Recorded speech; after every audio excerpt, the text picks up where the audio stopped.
নমস্কার বন্ধুরা, খবর সন্ধান চ্যানেলে আপনাদের প্রত্যেককে স্বাগত জানাচ্ছি। অবশেষে একটি নিম্নচাপ তৈরির সম্ভাবনা রয়েছে অন্ধ্র উপকূলে। তার হাত ধরেই পশ্চিমবঙ্গের দক্ষিণবঙ্গের জেলায় জেলায় বৃষ্টিপাত বাড়তে চলেছে। জুন মাসের শেষ থেকে জুলাই মাসের প্রথম সপ্তাহ ভালো রকম বৃষ্টিপাত পেতে পারে দক্ষিণবঙ্গের জেলাগুলো।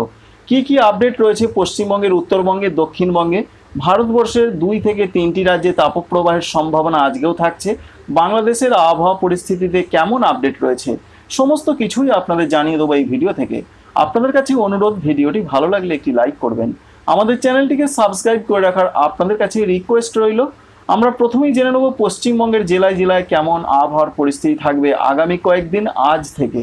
প্রথমেই পশ্চিমবঙ্গে দক্ষিণবঙ্গের জন্য যা পূর্বাভাস রয়েছে, কলকাতা, হাওড়া, হুগলি, নদিয়া, বীরভূম, মুর্শিদাবাদ, পুরুলিয়া, বাঁকুড়া, প্রত্যেকটা জেলা অর্থাৎ 15টি জেলা রয়েছে দক্ষিণবঙ্গে। সেই 15টি জেলাতে আজকে সর্বোচ্চ তাপমাত্রা থাকতে পারে 34 থেকে 36 ডিগ্রি সেন্টিগ্রেডের মধ্যে। বৃষ্টির যা পরিস্থিতি রয়েছে, পরিষ্কার করে আলিপুর আবহাওয়া দপ্তর জানাচ্ছেন আজকে তেমন কোনো বৃষ্টির সম্ভাবনা নেই। কলকাতা, হাওড়া, হুগলি, উত্তর 24 পরগনা, দক্ষিণ 24 পরগনা, পূর্ব মেদিনীপুর, পশ্চিম মেদিনীপুর, ঝাড়গ্রাম, এদিকে কোথাও কোথাও হালকা বৃষ্টি হতে পারে অল্প সময়ের জন্য। সম্ভাবনা খুব একটা নেই, তবুও চান্স রয়েছে, হতেও পারে নাও পারে। সম্ভাবনা একটু বেশি রয়েছে, কিছু কিছু জায়গায় হালকা হালকা বৃষ্টি হতে পারে।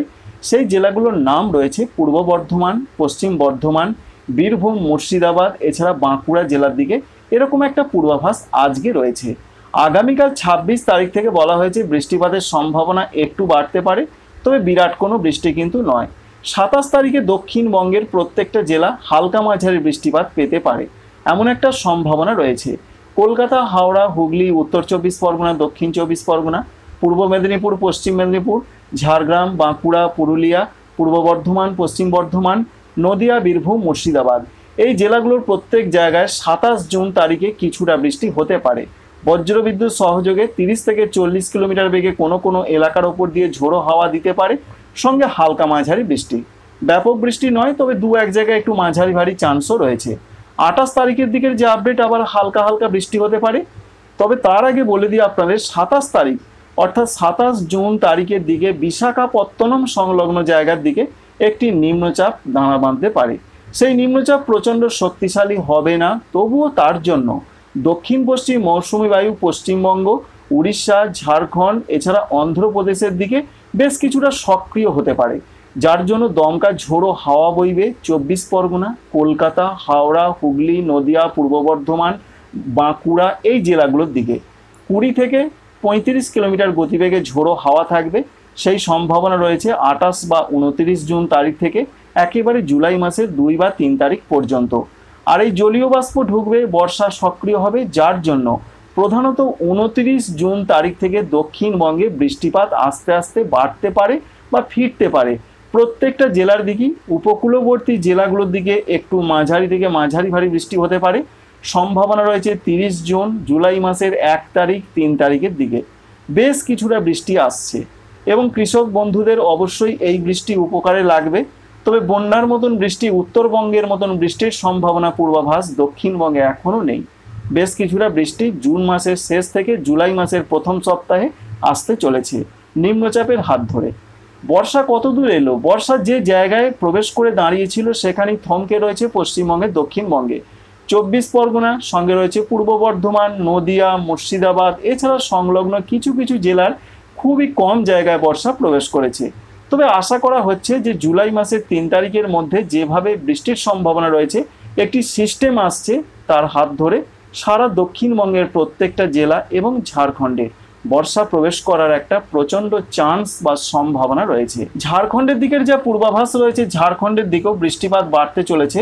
27 তারিখ থেকে বৃষ্টি বাড়বে, 29, 30 এবং জুলাই মাসের 1, 2, 3 তারিখে ঝাড়খণ্ড বেশ মাঝারি ধরনের, কোনো কোনো এলাকায় একটু মাঝারি ভারী বৃষ্টি হতে পারে। জামশেদপুর, ধানবাদ, রাঁচি, দুমকা, দেওঘর সর্বত্রই বৃষ্টির সম্ভাবনা থাকছে। পশ্চিমবঙ্গের উত্তরবঙ্গের পরিস্থিতি একটু অন্যরকম রয়েছে। পশ্চিমবঙ্গের উত্তরবঙ্গে আজকে অরেঞ্জ অ্যালার্ট রয়েছে, বলা হয়েছে ভারী থেকে 2-1 জায়গায় অতি ভারী বৃষ্টি হতে পারে। সেই সম্ভাবনার জেলাগুলো রয়েছে দার্জিলিং, জলপাইগুড়ি, আলিপুরদুয়ার, কুচবিহার, এই 4টি জেলার দিকে আজকে অরেঞ্জ অ্যালার্ট রয়েছে। বেশ ভালো রকম বৃষ্টি হতে চলেছে। এছাড়া কালিম্পংয়ে বলা হয়েছে মাঝারি থেকে 2-1 জায়গায় একটু মাঝারি ভারী বা ভারী বৃষ্টি হতে পারে। উত্তর দিনাজপুর, দক্ষিণ দিনাজপুরও মাঝারি থেকে একটু ভারী বৃষ্টি হতে পারে আজকে। মালদহ জেলার দিকে বজ্রবিদ্যুৎ সহযোগে হালকা মাঝারি কোনো কোনো এলাকায় হতে পারে, এমনটাই বা কিছু কিছু জায়গাতে। আগামীকালের যা পূর্বাভাস রয়েছে, জলপাইগুড়ি, কুচবিহার, আলিপুরদুয়ারে ভারী থেকে অতি ভারী বৃষ্টি, দার্জিলিং, কালিম্পংয়ে মাঝারি বৃষ্টি, দু এক জায়গায় একটু ভারী বৃষ্টি হতে পারে। উত্তর দিনাজপুর, দক্ষিণ দিনাজপুরে মাঝারি বৃষ্টিপাত, মালদহ জেলার দিকে হালকা বৃষ্টি হতে পারে। এই পর্যন্তই উত্তরবঙ্গের আপডেট। এবং উত্তরবঙ্গের এই আপডেট রয়েছে বিশেষ করে আগামী 72 ঘন্টা পর নিচের জেলাগুলোতে বৃষ্টি অনেকটা কমতে পারে, অর্থাৎ উত্তর দিনাজপুর, দক্ষিণ দিনাজপুরে। তবে ওপরের জেলাগুলোতে বৃষ্টি কমবে, কিন্তু মাঝারি ধরনের বৃষ্টিটা দু চার জায়গায় একটু মাঝারি ভারী থেকে ভারী বৃষ্টি আগামী 3 বা 4 দিন ধরে চলবে। এই রয়েছে উত্তরবঙ্গের জন্য একটা পূর্ণাঙ্গ পূর্বাভাস। তাপমাত্রার ক্ষেত্রে বলা হয়েছে পশ্চিমবঙ্গের উত্তরবঙ্গে বলুন বা দক্ষিণবঙ্গে বলুন, তাপমাত্রায় ব্যাপক কোনো পরিবর্তন বা চেঞ্জ হচ্ছে না। ওপরের জেলাগুলো উত্তরবঙ্গের, যেমন দার্জিলিং, কালিম্পং, এখানে তাপমাত্রা বেশ কিছুটা কম থাকে। এই জেলাগুলোকে বাদ দিয়ে যেমন রয়েছে জলপাইগুড়ি, কুচবিহার, আলিপুরদুয়ারে 29 থেকে 30 ডিগ্রি সেন্টিগ্রেডের মধ্যে ম্যাক্সিমাম টেম্পারেচার। উত্তর দিনাজপুর, দক্ষিণ দিনাজপুরে 32 থেকে কোথাও কোথাও 33 হতে পারে। মালদহ জেলার দিকে 32 থেকে 34-এর মধ্যে ম্যাক্সিমাম টেম্পারেচার থাকবে। এই পর্যন্তই রয়েছে আপডেট। অন্যদিকে আরও যেটা জানতে পারা যাচ্ছে, যেমন আসাম, মেঘালয়, অরুণাচল প্রদেশ, এই রাজ্যগুলোর দিকে মাঝারি বৃষ্টির সম্ভাবনা রয়েছে 26 বা 27 তারিখ পর্যন্ত। তবে 27 তারিখ থেকে অরেঞ্জ অ্যালার্ট নতুন করে জারি রয়েছে। বলা হয়েছে ভারী থেকে অতি ভারী বৃষ্টি নতুন করে ফিরতে চলেছে।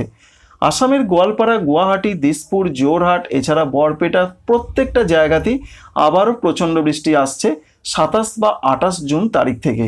ত্রিপুরা, মণিপুর, মিজোরাম, নাগাল্যান্ডের জন্য যে আপডেট রয়েছে, আজকে এবং আগামীকাল মাঝারি ধরনের বৃষ্টি হবে, দু এক জায়গায় একটু মাঝারি ভারী হতে পারে। দক্ষিণ ত্রিপুরা, গোমতি, খোয়াই, ধলাই এই জেলাগুলোর দিকে সম্ভাবনা বেশি। তবে এখানেই শেষ নয়, 28 জুন তারিখ থেকে ত্রিপুরার ক্ষেত্রে যে আপডেটটা নতুন করে পাওয়া যাচ্ছে, সেখানে বলা হয়েছে আবারও ভারী বৃষ্টির সম্ভাবনা থাকছে। ওয়াইড স্প্রেড হতে পারে, অর্থাৎ অধিকাংশ জায়গাতেই বৃষ্টি হবে, এমনটা পরিষ্কার করে জানিয়ে দিয়েছেন ভারতীয় আবহাওয়া দপ্তর। ত্রিপুরা, মণিপুর, মিজোরাম, নাগাল্যান্ড, বিশেষ করে ত্রিপুরা এবং মিজোরামে বৃষ্টির সম্ভাবনা বাড়বে। তবে আজকে এবং আগামীকালও মাঝারি থেকে একটু ভারী বৃষ্টি হতে পারে ত্রিপুরা এবং মিজোরামে। এছাড়া ভারতবর্ষের যা পরিস্থিতি রয়েছে আবহাওয়ার ক্ষেত্রে, তাতে আজকেও 3টি রাজ্যে তাপপ্রবাহ চলার পূর্বাভাস রয়েছে। বিহারে রয়েছে, পশ্চিম রাজস্থানে রয়েছে, পাঞ্জাবে রয়েছে। এই অবস্থাতেও কিন্তু এই 3টি রাজ্যে তাপপ্রবাহ চলবে। ভারী বৃষ্টির পূর্বাভাস রয়েছে আজকে ভারতবর্ষের মধ্যে কেরলে, কর্ণাটকের দিকে ভারী বৃষ্টির পূর্বাভাস, কঙ্কন, গোয়ার দিকে ভারী বৃষ্টির পূর্বাভাস, পশ্চিমবঙ্গের উত্তরবঙ্গে ভারী বৃষ্টির পূর্বাভাস রয়েছে। এছাড়া অন্যান্য যে সমস্ত রাজ্যগুলো রয়েছে, বিশেষ করে রয়েছে তামিলনাড়ু, পুদুচেরি, করাইকল, মাঝারি ধরনের বৃষ্টির সম্ভাবনা রয়েছে। মধ্য মহারাষ্ট্র, মারাঠাওয়াড়া, এখানে আস্তে আস্তে বৃষ্টিপাত বাড়তে চলেছে। এখানেও মাঝারি থেকে কোনো কোনো এলাকায় একটু মাঝারি ভারী বৃষ্টির চান্স বা সম্ভাবনা থাকছে। বড় ধরনের কোনো সিস্টেমের আপাতত খবর নেই, তবু আপনাদের জানিয়েছি যে একটি ঘূর্ণাবর্ত থেকে নিম্নচাপ তৈরি হতে পারে অন্ধ্র উপকূলের দিকে 27 জুন তারিখের দিকে, যার জন্য অন্ধ্রপ্রদেশে বৃষ্টি বাড়বে। পরবর্তী ক্ষেত্রে সেই বৃষ্টিটা মধ্যপ্রদেশ, ছত্তিশগড় এবং কিছুটা পশ্চিমে এগোবে। তবে তার প্রভাবও পশ্চিমবঙ্গ, বাংলাদেশের দক্ষিণাঞ্চলগুলো, এছাড়া উড়িষ্যা, ঝাড়খণ্ডে পড়বে। এবার আপনাদের জানাবো বাংলাদেশের ক্ষেত্রে কি আপডেট রয়েছে। বাংলাদেশের ক্ষেত্রে বাংলাদেশ আবহাওয়া অধিদপ্তর যেটা জানিয়েছেন, আজকে মাঝারি ভারী ধরনের বৃষ্টি হতে পারে রংপুর, ময়মনসিংহ, সিলেট এবং চট্টগ্রাম বিভাগের কিছু কিছু এলাকায়। অন্যান্য বিভাগগুলো যেমন রাজশাহী, ঢাকা, খুলনা, বরিশাল, এখানে দু এক জায়গায় বজ্রবিদ্যুৎ সহযোগে বৃষ্টি হতে পারে। আজকের আপডেট, তাপমাত্রাতে ব্যাপক কোনো পরিবর্তন হচ্ছে না, অর্থাৎ একই রকম থাকবে।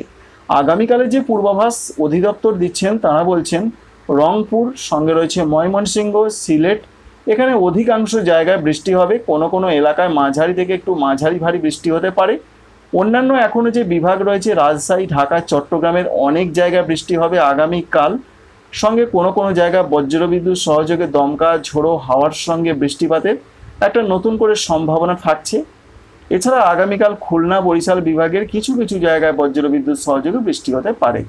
তাপমাত্রা আগামীকাল একটু কমতে পারে, দিনের তাপমাত্রাও একটু কমতে পারে 1 থেকে 2 ডিগ্রি সেন্টিগ্রেড, রাতের তাপমাত্রাও একটু কমতে পারে। এছাড়া যে আগামী কয়েকদিনের আপডেট রয়েছে, তাতে অধিদপ্তর জানাচ্ছেন আগামী কয়েকদিনে সারা বাংলাদেশ জুড়ে বজ্রবিদ্যুৎ সহ বৃষ্টিপাতের প্রবণতা আরও বাড়বে। কারণ আমরা এটা অনলাইন সিস্টেম থেকে লক্ষ্য করতে পারছি, 28 তারিখ, 29 তারিখ, 30 তারিখ জুন মাসের জুলাই মাসের 1 তারিখ, 2 তারিখ, 3 তারিখে সারা বাংলাদেশ জুড়ে ভালো রকম দমকা ঝোড়ো হাওয়ার সঙ্গে বৃষ্টিপাতের সম্ভাবনা রয়েছে। মাঝারি থেকে ভারী বৃষ্টি হবে। এর মূল কারণ রয়েছে অন্ধ্র উপকূল, অর্থাৎ ভারতবর্ষের অন্ধ্র উপকূলের দিকে একটি নিম্নচাপ তৈরি হতে পারে 27 জুন তারিখের দিকে, যার ফলে দমকা ঝোড়ো হাওয়া দেবে, যেমন খুলনা, বরিশাল, চট্টগ্রাম বিভাগের দিকে। সঙ্গে প্রচুর পরিমাণে জলীয় বাষ্প আসবে এবং দক্ষিণ পশ্চিম মৌসুমী বায়ু সক্রিয় হবে, যার ফলে বর্ষার সক্রিয়তার জন্য বৃষ্টিপাত বাড়বে বাংলাদেশের দক্ষিণাঞ্চলগুলোতে বেশি করে। সেই সম্ভাবনা জুন মাসের শেষ থেকে জুলাই মাসের প্রথম সপ্তাহে। এই ইনফরমেশন বা তথ্য যদি আপনাদের কাছে ভালো লেগে থাকে চ্যানেলটিকে সাবস্ক্রাইব করে রাখবেন, একটি লাইক করতে ভুলবেন না। Thank you friends, thank you for watching.